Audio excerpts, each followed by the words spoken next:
मंगलमय मंगल करण वीतराग विज्ञान। नमो ताहि जाते भय अरहंतादि महान। करि मंगल करि हो महा ग्रंथ करन को काज। जात मिलै समाज सब पावै निज पद राज। बहुविधि मिथ्या गहन करि मलिन भयो निज भाव। ताको होत अभाव है सहज रूप दर्शाव।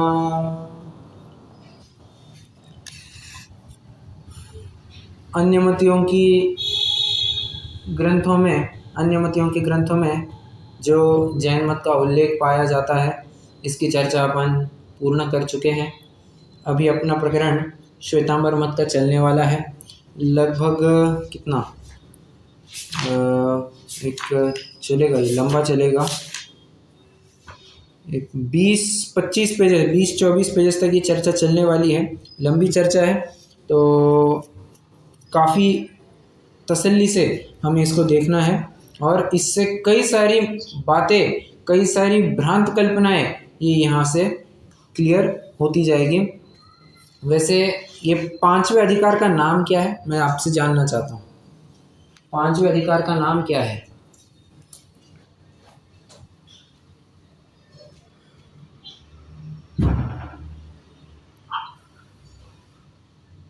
अरे बताइए, 5वें अधिकार का नाम क्या है? बराबर, विविध मत समीक्षा। और विविध मत समीक्षा के अंतर्गत हम एक्सपेक्ट क्या करते हैं कि जैन मत के अलावा बहुविधि मिथ्या, जैन मत के अलावा जितने भी मत है ये सभी के सभी इसमें लिए जाएंगे। और इसमें ताज्जुब है कि श्वेतांबर मत को भी इसी कैटेगरी में, इसी लाइन में उन्होंने ले लिया है। अब ये भी एक थोड़ी सी क्या कहना चाहिए, एक डिबेटेबल पॉइंट हो सकता है कि श्वेतांबर मत को अन्य मत की कैटेगरी में रखना या और जैन मत का ही एक हिस्सा बताना क्या। अब देखिए, बात ऐसी है, मैं आपसे चाहूँगा कि आप 144 पेज की ना एकदम लास्ट लाइन पढ़िए, एकदम लास्ट लाइन पढ़िए, कोई भी पढ़िएगा।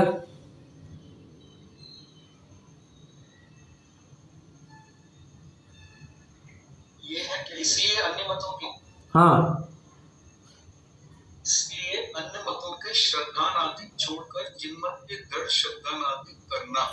ओके, और अब 145 का फर्स्ट लाइन पढ़िए। तथा काल दोष से ईसाई जीवों द्वारा जिन मत में भी कल्पित रचना की है। अब मतलब बराबर, अब इन दो वाक्यों के आधार से आप जो पिछले प्रकरण का एक क्या कहना चाहिए कंक्लूजन था और इस प्रकरण का जो ओपनिंग है, दोनों भी बातों से ये एक ख्याल में आता है कि पंडित जी साहब, हो सकता है कि श्वेतांबर मत को अन्य मत में ना रखना चाहते हो, परंतु 5वें अधिकार के अंतर्गत उन्होंने श्वेतांबर मत की चर्चा कर ली है। कैसे, देखिए ना, इसलिए अन्य मतों के श्रद्धानादिक छोड़कर जिन मत के दृढ़ श्रद्धानादिक करना, अन्य मत के श्रद्धानादिक छोड़कर, और अन्य मत के श्रद्धानादिक छोड़कर यहाँ तक का जो प्रकरण हुआ वहां पर तो किसी भी प्रकार श्वेतांबर मत की बात आई ही नहीं। और यहाँ पर जो पहली लाइन लिखी है कि कसाई जीवों द्वारा जिन मत में भी कल्पित रचना की है, जैन मत में ही कल्पित रचना की है। और इससे भी एक और बात ख्याल में आती है कि ये अन्य मतियों में नहीं जाना चाहिए। इसलिए मैंने कहा ना कि ये एक प्रकार से विवादास्पद पॉइंट हो सकता है कि श्वेतांबर मत को जैन मत में डालना या नहीं डालना, ये अन्य मतियों के लाइन में आते हैं, जैन मत की लाइन में आते हैं, ये एक डिबेटेबल पॉइंट हो सकता है। अब कोई कहेंगे कि नहीं, ये टोटली अन्य मत में ही आते हैं। अन्य मत में कैसे, इसका मैं आपको एक इतिहास की घटना से मैं आपको थोड़ा सा बताना चाहता हूँ। जब अपना देश आज़ाद हो गया था, लगभग तब की बात होनी चाहिए, डॉक्टर बाबा साहेब अम्बेडकर। कौन है ये? कौन है ये?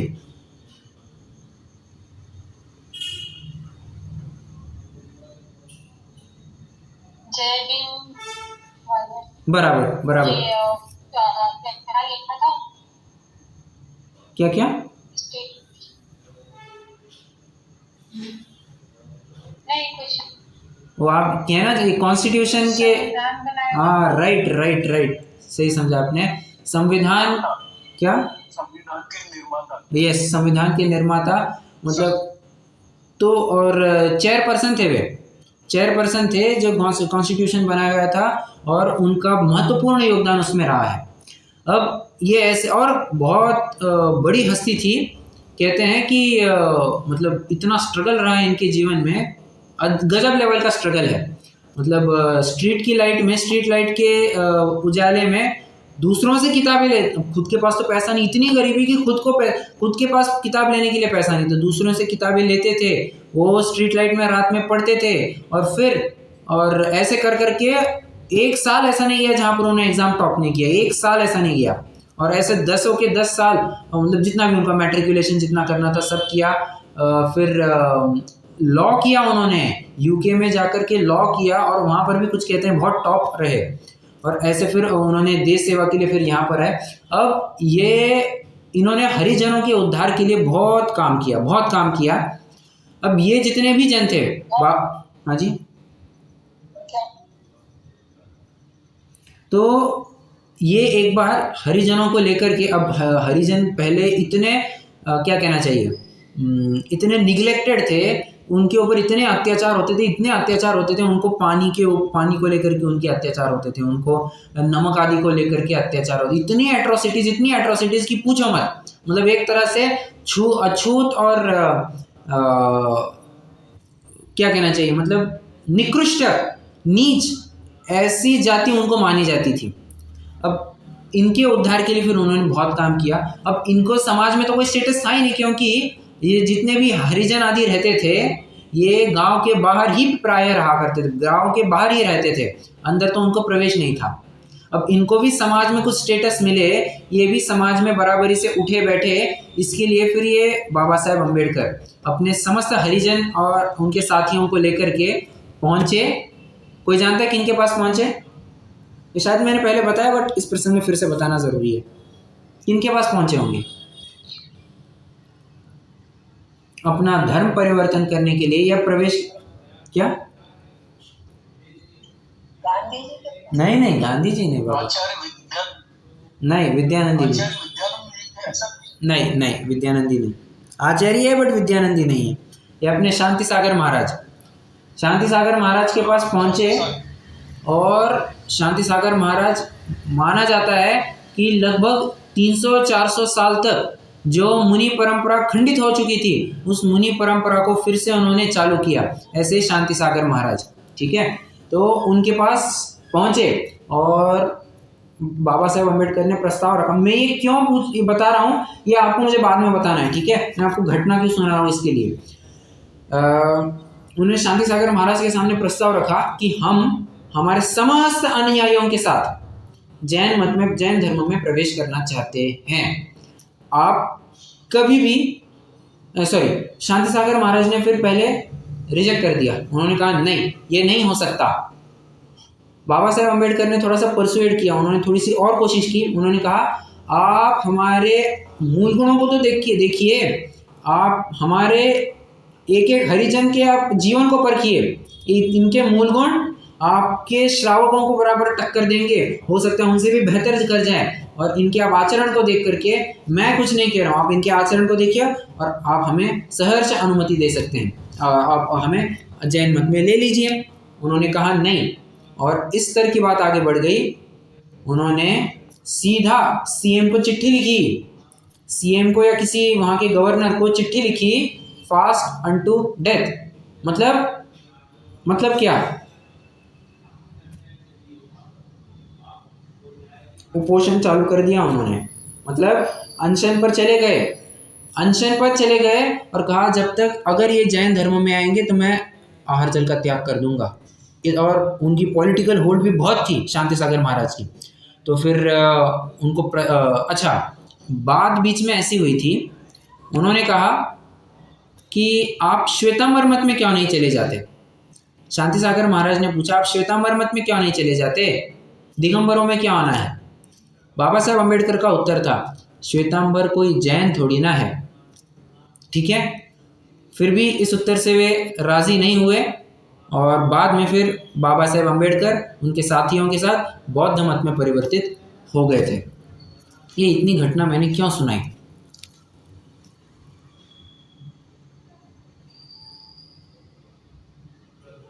श्वेतांबर को भी अन्य मत में लिया। करेक्ट, बाबा साहब। यस, श्वेतांबर मत को अन्य मत में लिया है। ये अपन ने इस घटना से भी थोड़ा सा समझने की कोशिश की, इसलिए मैंने कहा ना, ये थोड़ा सा विवादास्पद बिंदु हो सकता है कि बाबा ये जैन मत में रखना है या अन्य मत की कैटेगरी में आ जाता है। तो दोनों भी कथन हमारे पास। तो उससे पहले हरिजनों का कोई धर्म नहीं था, यानी अभी वो बौद्ध में परिवर्तित हुए। बराबर। तो उससे पहले वो किसको मानते थे? किसी को नहीं। अरे किसको मानते थे मतलब वे समाज से ही बहिष्कृत थे। उनको समाज में उठना बैठना, गांव में आना जाना पूरी तरह वर्जित था। कोई हरिजन अगर गली से गुजरता भी था ना, तो उसको डंडा बजाना पड़ता था, और जैसे जैसे वो चलते जाता था पीछे की जगह झाड़ते झाड़ते ही जाएगा। और इतनी एट्रोसिटीज होती थी। और कभी किसी हरिजन ने वेदों को सुना तो उसको पकड़ करके पारा गला करके उसके कान में डाल दिया जाता, तो उसको बहरा कर दिया जाता था। मतलब एक प्रकार से उनका कोई धर्म नहीं था, कोई धर्म नहीं था। वे हर प्रकार से बहिष्कृत, तिरस्कृत और समाज से बाहर थे। कोई धर्म नहीं था उनका। तो फिर उनको भी बराबर समाज में स्टेटस मिले, इसलिए अपने अंबेडकर जी ने ये सब प्रयास किए थे। ठीक है, चलिए, तो बात इतनी है कि श्वेतांबर मत अपन ने तर्क। हाँ हाँ, और ये तो आपको बताया कि उन्होंने बोला कि उनका आचरण भी जैन मत जैसा ही है। हाँ, तो लेकिन ये तो सब खाते पीते लोग हैं हरिजन। तो ये तो अभी खाने लग गए हैं। उस समय की बात उन्होंने क्लेम किया था, आप हमारे आचरण को देखिए, 8 मूल गुण में हम आपके जैनियों से ज़्यादा अच्छा बेहतर परफॉर्म करके दिखाएंगे। हमारे 8 मूल गुण परख करके देखिए, मद्यमांस आदि का त्याग देखिए, हमारे नित्य देव दर्शन सब करने को तैयार है, आप बस हमें प्रवेश दीजिए। इतना था। और ये अभी तो सब खाने पीने लग गए हैं। ये तो बात ये है कि बौद्ध मत में भी पता नहीं कहाँ से ये मांसाहार का प्रकरण, मांसाहार की बात चालू हो गई है। उनका मध्यम निकाय नाम का ग्रंथ नाथपुत्थ निघंट की देशना का प्रचार करने वाला ये साफ साफ उल्लेख करता है कि मांस बिल्कुल भी नहीं खाना चाहिए। नाथपुत्त मतलब ये नाथ पुत्र महावीर, ज्ञात पुत्र महावीर। ठीक है, तो उनकी देशना का उल्लेख बौद्धों के ग्रंथ में मिलता है और मांस का साफ साफ त्याग वहाँ पर बताया गया है। परंतु बाद में कुछ काल ऐसा आ गया, एक कथा ऐसी चलती है, ये बौद्ध भिक्षुक आहार के लिए निकले और पात्र में आहार दाता ने आहार दान दिया और ऊपर से कोई कौवा जा रहा था, उसके मुंह से मांस का टुकड़ा उनके कर पात्र में गिर गया। कर पात्र कहो या फिर उनका जो अपना पात्र रहेगा उसमें गिर गया। और सबके सब दाता देखने लग गए कि अरे मांस का टुकड़ा गिर गया, मांस का टुकड़ा गिर गया, क्या करे क्या करे। और खाए ना खाए, खाए ना खाए, क्या किया जाए। तो किसी ने पीछे से आकर के कहा, अरे गुरुजी जाते हो कह गए हैं कि पात्र में जो भी आए ले लेना चाहिए, पात्र में जो भी आए ले लेना चाहिए। और फिर उसी के साथ उन्होंने मांस भक्षण चालू कर दिया और वो आज बहुत वाइड स्प्रेड हो गया, बहुत वाइड स्प्रेड हो गया है। बाबा पात्र में जो भी मिले वो खाना चाहिए, ये तो हमने रस निरस की अपेक्षा बताया था। भक्ष्य में भी, भक्ष्य में ही हमने रस निरस की बात कही थी। तुमने अभक्ष्य बात कैसे ले ली? यहाँ पर जो भी मिले में तुमने अभक्ष्य को कैसे इंक्लूड कर लिया? ये तो भक्ष्य में ही रस मिले नीरस मिले, सरस मिले नीरस मिले, कोई फर्क नहीं पड़ता, हो तुम्हें तो ले लेना चाहिए, ऐसी बात आती है। परंतु उन्होंने छल ग्रहण किया और मांस भक्षण की तरफ बढ़ गए। और इसी का प्रताप ये है, आप चाइना, जापान, एक तरह से रशिया, थाईलैंड और क्या कौन कौन सी है, म्यांमार, मलेशिया, हो सकता है इंडोनेशिया, ये जितनी भी कंट्रीज़ है, जितनी भी कंट्रीज़, ये सब की सब, जापान भी मैंने बोला शायद, जापान भी ले लिया होगा, हो सकता है कोरिया में भी हो, सर्वत्र, बर्मा, नेपाल, यहाँ पर बौद्ध मत बहुत प्रचलन में है। श्रीलंका में बौद्ध मत, बुद्धिज्म, हाँ ये बौद्ध ही है ज़्यादा, बहुत बौद्ध है वहाँ पर, पूरा का पूरा बौद्ध बने हुए हैं सारे। तो कहने की बात मेरी इतनी है, और वहाँ पर तो मांस ही चलता है, मांस ही खाया जाता है और कुछ खाया ही नहीं जाता। तो कहने की बात इतनी है कि मांसाहार वे भी करने लग गए हैं, और फिर अब ये हरिजन बौद्ध मत में परिवर्तित हो जाने से ये भी मांस भक्षण करने लग गए। मैंने आपको पूरी स्टोरी के साथ बताया, समझा या नहीं समझा? लॉजिक भी आपका क्लियर होना चाहिए। जी महाराज। ओके। उस टाइम वो अपने और ऐसे मूल गुण वाले थे, तो अपने धर्म में आते तो एक तो वो करते रहते, मांस भक्षण नहीं करते, प्लस जैनियों की संख्या भी बढ़ जाती। बराबर। अब उसमें भी क्या है, अब मैं फिर से कहना चाहता हूँ, ये बिंदु भी, ये घटना भी बहुत विवादास्पद है। कोई कहता है कि नहीं सही किया, कोई कहता है नहीं बिल्कुल गलत किया। अब क्या है, अपन उसमें उलझना नहीं चाहते, परंतु एक दो बिंदुओं में जरूर चर्चा करना चाहूंगा। इसमें कैसा है ना कि अपने यहाँ पे तो हरिजनों के हाथ का खाना भी मना किया है मुनिराज को। बराबर। पूजाएं तो वो नहाना, दंडवत क्या बोलते हैं, दंड स्नान, ये भी करना पड़ता है। बराबर। में कैसे लिया जा सकता है? बराबर। तो पहला बिंदु तो ये उन्हीं के सामने था, और ये शांति सागर महाराज है ना, ये मूलतः थे ब्राह्मण, और ब्राह्मणों को इन शूद्रों के प्रति, हरिजनों के प्रति ये छुआछूत को लेकर के खूब ग्लानि, खूब एलर्जी और ऐसे तिरस्कार और बहिष्कार की भावनाएं बनी रहती थी। और उसी की कुछ पुट ये इनको जब मुनि बने तब भी थोड़ा सा उसका, देखो जन्म में अपना खून का असर तो दिखेगा ही दिखेगा, तो वैसा कुछ उनका फिर असर हमें यहाँ पर भी देखने को मिल गया। परंतु एक बात ये है कि बात ये आती है कि हरिजनों के हाथ का शूद्रों के हाथ का नहीं खाना चाहिए, मतलब ऐसा हरिजन नहीं, शूद्रों के हाथ का नहीं खाना चाहिए, ठीक है। और पहले की बात करें तो ये सारे हरिजन तो सब शूद्र में ही आते थे, बराबर। तो प्रश्न है, अगर उन्होंने जैन धर्म स्वीकार किया होता तो उनका आचरण भी ठीक होता, आचरण भी एकदम टिप टॉप होता। आचरण टिप टॉप होने के बाद क्या फिर वे आहार दे नहीं सकते थे क्या? मैं पर्सनली अगर कहूँ तो दे सकते थे। पर्सनल मेरा अगर ओपिनियन पूछेंगे तो दे सकते थे, क्योंकि आपका गोत्र क्या है ये सिर्फ आपकी अनुवांशिकता क्या है ये तो तय नहीं करती ना। आप किस प्रकार का आचरण रखते हैं इससे भी आपका गोत्र तय होता है। और इसीलिए तो अपने गोत्र के 6 भेद देखे थे। कौन कौन से गोत्र के 6 भेद? कौन से?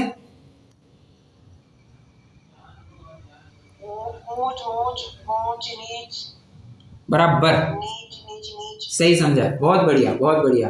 उच्च उच्च 1, उच्च 2, उच्च नीच 3, नीच उच्च 4, नीच 5 और नीच नीच 6। इस प्रकार के 6 भेद देखे थे, जहां पर दोनों भी बातें आई थी कि तुम्हारी कुल परंपरा कैसी है और तुम्हारा आचरण कैसा है। दोनों भी बातों को कवर किया, और इसलिए मैं कहना चाहता हूं कि यह आचरण भी मैटर करता है, ठीक है। खैर ये मेरा अपना पर्सनल ओपिनियन है, ग्रंथों में कुछ और मिल सकता है, ये मैं नहीं कह सकता, पर मैंने अपना ओपिनियन तो आपके सामने रख दिया, ठीक है। तो दोनों भी बातें हैं, इसलिए तो मैंने कहा ना ये बहुत विवादास्पद बिंदु है कि लेना चाहिए था, लेते तो कितनी आज जैनियों की संख्या कितनी बड़ी होती, कितनी बड़ी, आप विचार नहीं कर सकते, इतनी बड़ी। और नहीं लिया उसका भी क्या कहें, नहीं लिया उसका एक असर ये भी है, मतलब अच्छाई कहो या क्या कहो, बट प्लस पॉइंट ये कह सकते हैं कि फिर कचरा नहीं आया। आएंगे तो क्वालिटी आएंगे, कचरा नहीं आएगा। अब मैं ये कहकर के हरिजनों को कचरा नहीं कहना चाहता, परंतु उनके पास्ट एक्सपीरियंस को देखते हुए शांति सागर महाराज की दृष्टि में तो वे कचरा ही लगते थे। ये मैं कोई नहीं हुआ कचरा वगैरह कहने वाला, नहीं तो कोई बाबा ये सुन करके केस ठोक देगा, और ऐसा नहीं, ये मैं एकदम सभ्यता से बात कर रहा हूँ, मुझे किसी के प्रति कोई रोष नहीं है, कुछ भी नहीं है। बट उनके दिमाग में ये चला होगा कि ये इन सब लोगों को लेकर के क्या करना, ऐसी थोड़ी सी हीन दृष्टि उन्होंने रखी होगी, तो ऐसी बात उन्होंने कर दी। ठीक है, चलिए अब ये भी अपना प्रकरण जो मुझे बताना था कि श्वेतांबर मत को जैन मत में लेना या नहीं लेना, इसके ऊपर से मैंने पूरी कहानी सुनाई थी आपको। ठीक है, तो वो भी टॉपिक अपना कंप्लीट हो गया है। बहरहाल अब अपन उस बिंदु में ना ज़्यादा जाते हुए श्वेतांबर मत क्या मानता है और उसको अन्य मत में क्यों ली, अन्य मत मतलब दिगंबर मत से अलग है, ये भिन्न है, ये जैन मत नहीं है, ये ऐसा क्यों बताया जा रहा है, क्या तर्क है, किस बुनियाद पर ये सब कहा जा रहा है, तो कुछ यहाँ पर बातें कही जा रही है। कोई प्रश्न है यहाँ तक?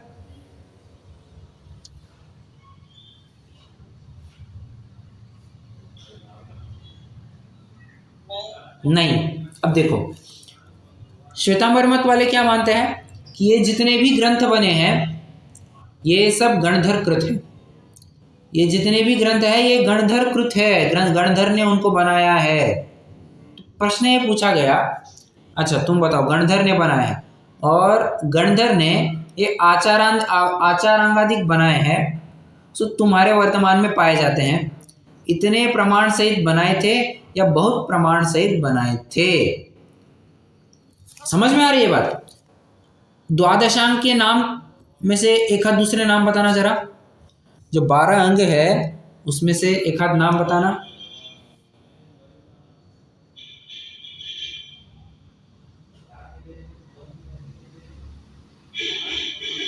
बताइए।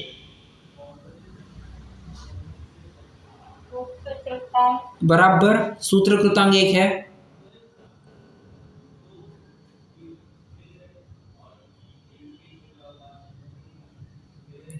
एक यही नाम है आचारांग, आचारांग ये एक नाम है, बराबर।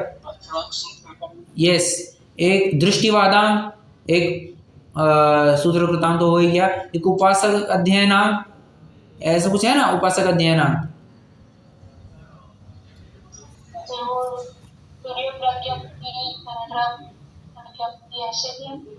नहीं नहीं नहीं नहीं, 12 अंग में ये नाम नहीं आते बाबा।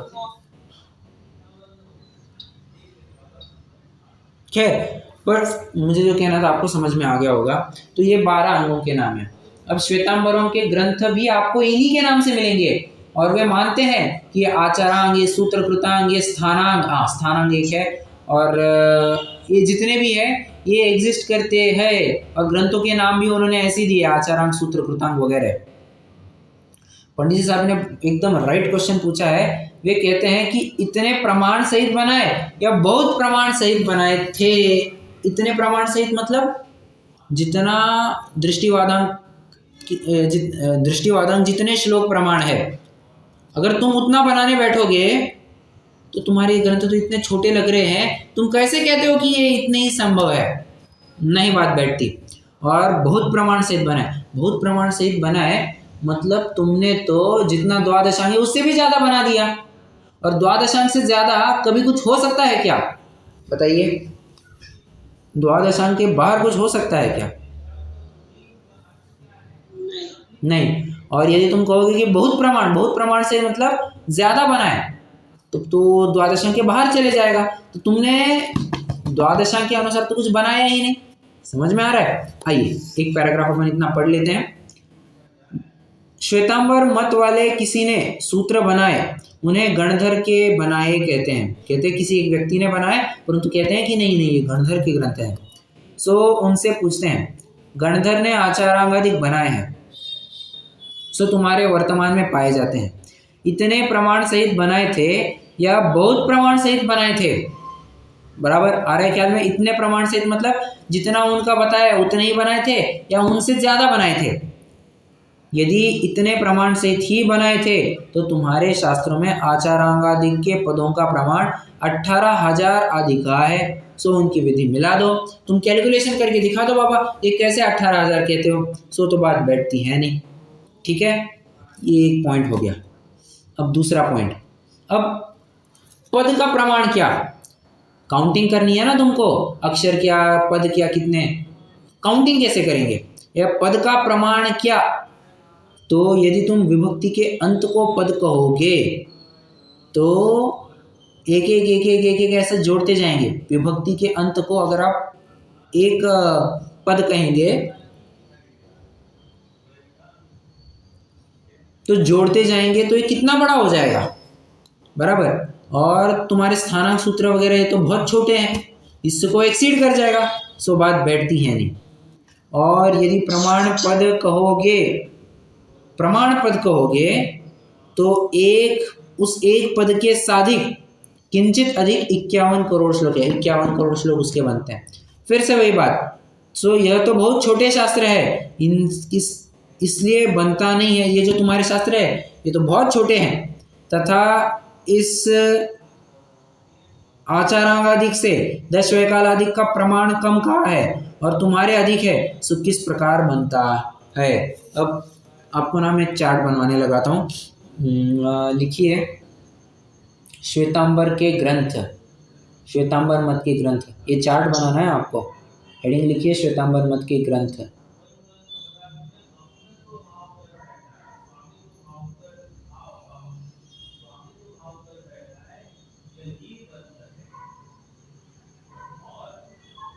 आवाज आ रही है मेरी?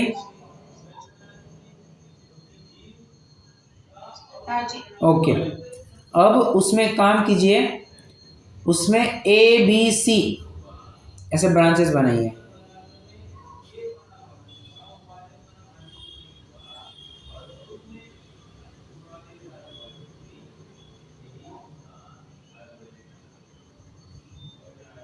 अब जो A पार्ट है उसमें लिखिए प्रमाण, A जो लिखा है आपने उसके लिए नीचे लिखिए प्रमाण,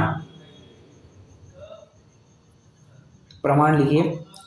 और उसके फिर से 3 भेद कीजिए, उसके प्रमाण जो लिखा है उसके फिर से आपको 3 हिस्से करने हैं। पॉइंट नंबर 1 बहुत, पॉइंट नंबर 2 छोटे, और पॉइंट नंबर 3 कम कहा है और तुम्हारे अधिक है, कम कहा है और तुम्हारे अधिक है।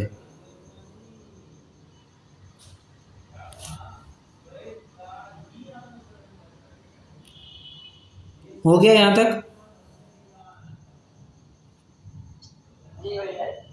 ठीक है, अब देखिए यहाँ पर अपन थोड़ा सा पढ़ते हैं क्या कहना चाहते हैं। पद का प्रमाण क्या, यदि विभक्ति के अंत के पद कहोगे तो कहे हुए प्रमाण से बहुत पद हो जाएंगे। कहे हुए मतलब कितने कहे हुए, कहे हुए मतलब कितने कहे हुए,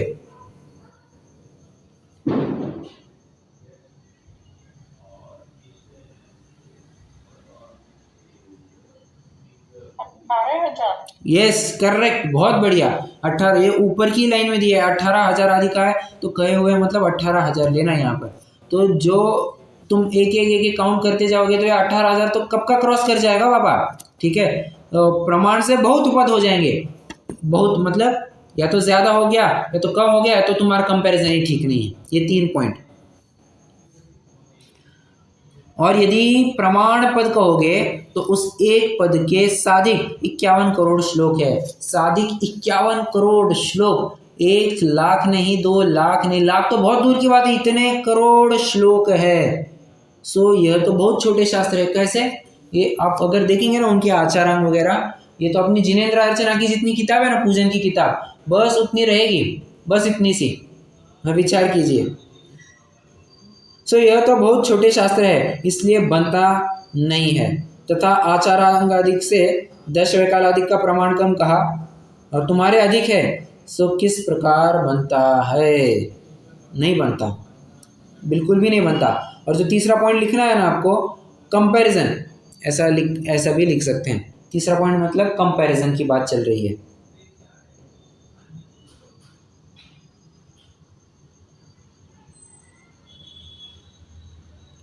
हो गया?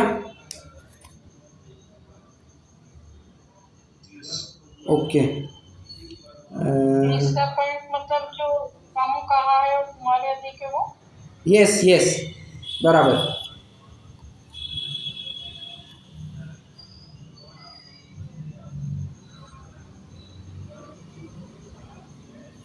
ओके, कितना हुआ है? चलो मैं एक काम करता हूँ, एक पैराग्राफ और कंप्लीट अपन कर सकते हैं, फटाफट हो जाना चाहिए और आगे फिर अपन बढ़ जाएंगे। देखिए, फिर कहोगे आचारांगाधिक बड़े थे, काल दोष जानकर उन्हीं में से कितने ही सूत्र निकाल कर यह शास्त्र बनाए हैं। अब ये तो और भारी आफत हो गई। ये क्या कह रहा है? ये आचारांग तो है, बहुत बड़े हैं, नो डाउट, परंतु उसमें से कुछ कुछ गाथाएं काल दोष से जानकर उन्हीं में से कितने ही सूत्र निकाल कर यह शास्त्र बना। मतलब एक यहाँ से छंद उठाया, वहां से छंद उठाया और यहाँ से छंद उठाया, ऐसा नहीं, ऐसा। और तुमने क्या किया है? बीच की कुछ गाथाएं उड़ा दी है, गाथाओं को कंसिडर ही नहीं किया है, सो तो बात नहीं बनती। क्योंकि तब प्रथम तो टूटक ग्रंथ प्रमाण नहीं है। टूटक ग्रंथ मतलब, टूटक ग्रंथ मतलब श्लोक निकाल दिए ना तो ग्रंथ को कम कर दिया। हाँ, टूटक ग्रंथ मतलब ये श्लोक वगैरह निकाल दिए ना, तो ये तो अपूर्ण ग्रंथ है, बराबर। तो अपूर्ण ग्रंथ में से तुम दूसरों का श्रद्धान पूरा कैसे कर पाओगे? नहीं हो सकता। तथा ऐसा नियम है कि बड़ा ग्रंथ बनाए तो उसमें सर्व वर्णन विस्तार सहित करते हैं, और छोटा ग्रंथ बनाए तो वहाँ संक्षिप्त वर्णन करते हैं, परंतु संबंध टूटता नहीं है। और किसी बड़े ग्रंथ में थोड़ा सा कथन निकाल ले तो वहाँ संबंध नहीं मिलेगा, कथन का अनुक्रम टूट जाएगा। कहने की बात इतनी, अगर तुम किसी दो गाथाओं के बीच में अगर एक गाथा डाल दोगे तो तुरंत ख्याल में आता है कि यहाँ पर लिंक टूट गई है। जैसे पंचास्तिका संग्रह गाथा 111, तो आप वहां पर देखेंगे तो ऐसे ऐसे प्रकरण, त्रस में क्या क्या लिया है? वायु, जल, अग्नि, ये सब उन्होंने जड़ में ले लिया है, सो तो बात ठीक नहीं है।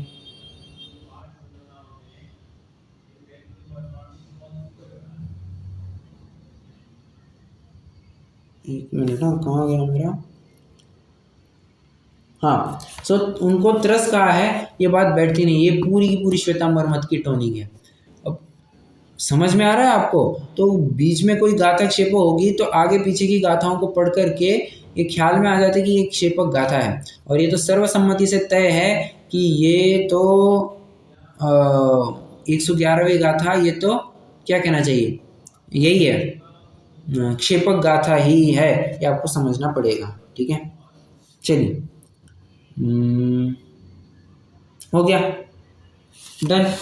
लगभग अपन ने शुरुआत कर दी है इस प्रकरण की। अब कल से थोड़ा सा और भी विशेष प्रकरण चलेगा। अभी कोई प्रश्न हो तो पूछ सकते हैं।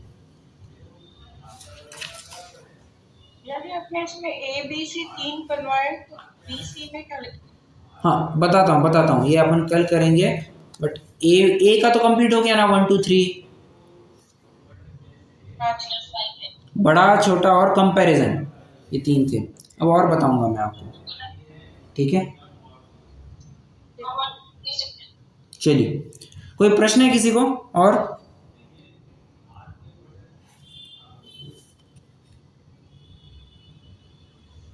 नहीं, चलिए रुकते हैं, जनवाणी स्तुति करेंगे।